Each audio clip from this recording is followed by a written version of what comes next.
Sir ಅವ್ರವೇ corporation ಪಂಚಾಯತಿ ರಾಜ್ಯದ ಬಜೆಟ್ಗಿಂತ ಒಂದು ಹೆಜ್ಜೆ ಕೆಳಗಿಳಿದವ್ರಿ. ಅವರು ಪ್ರಚಾರ ಪ್ರಿಯರಾಯ್ತಾವ್ರಿ.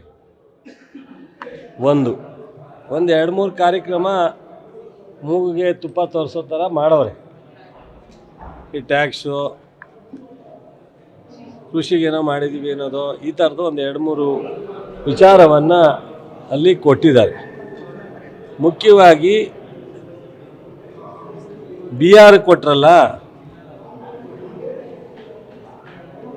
ಕರ್ನಾಟಕದವರು ಏನು ಮಾಡಿದರು?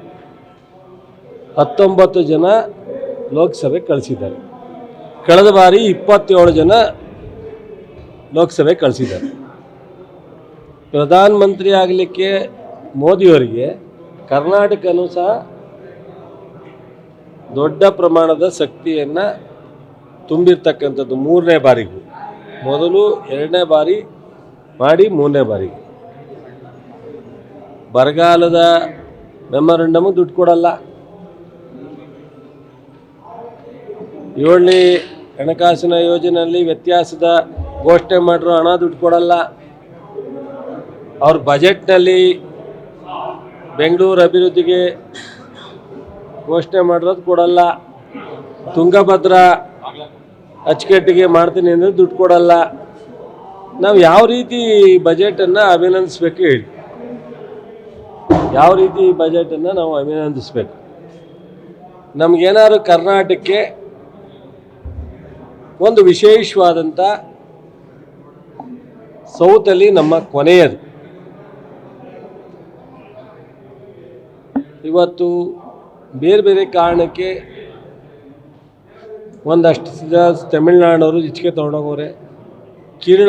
ಕೇರಳದವರು ಬ್ಯಾಲೆನ್ಸ್ ಆಗಿರ್ತಾರೆ, ಅವ್ರಿಗೆ ನಮ್ಮ ಸಮಸ್ಯೆ ಕಡಿಮೆ ಇರ್ಬೋದು. ಆಂಧ್ರದವರು ಸಹ ತಮಿಳ್ನಾಡು ಥರ ಉಪಯೋಗಿಸ್ಕೊಂಡಿದ್ದಾರೆ. ಕರ್ನಾಟಕದ ಜನ ಏನು ಮಾಡಿದ್ರು? ಇಲ್ಲಿ ಕಾಂಗ್ರೆಸ್ಸು ಆಡಳಿತ ಇದೆ, ಆಯಿತು. ಕಳೆದ ಬಾರಿ BJPನೇ ಇತ್ತು. ಅವಾಗಲಾರು ಮಾಡ್ತಾರೆ ಅಂದ್ಕೊಂಡಿದ್ದ ನಾವು. ಯಡಿಯೂರಪ್ಪನವರು ಬೊಮ್ಮಾಯಿಯವರು ಆಡಳಿತ ಮಾಡೋ ಸಂದರ್ಭದಲ್ಲಿ 2 ಕಡೆ ಟೂ ಟೈರ್ ಅಂತಿರು ಅಂತ ಅವಾಗಲೂ ಮಾಡಲಿಲ್ಲ, ಇವಾಗಲೂ ಮಾಡಲ್ಲ. ಟೋಟಲಿ ಆ ಬಜೆಟನ್ನು ಒಳಗಡೆ ಹೋಗಿ ನೋಡಿದ್ರೆ ಆ ಥರದ್ದು ಈ ರಾಷ್ಟ್ರಕ್ಕೆ ಏನು ಅನುಕೂಲ ಆಗುವಂಥ ಒಂದು ಬಜೆಟ್ ಅಲ್ಲ.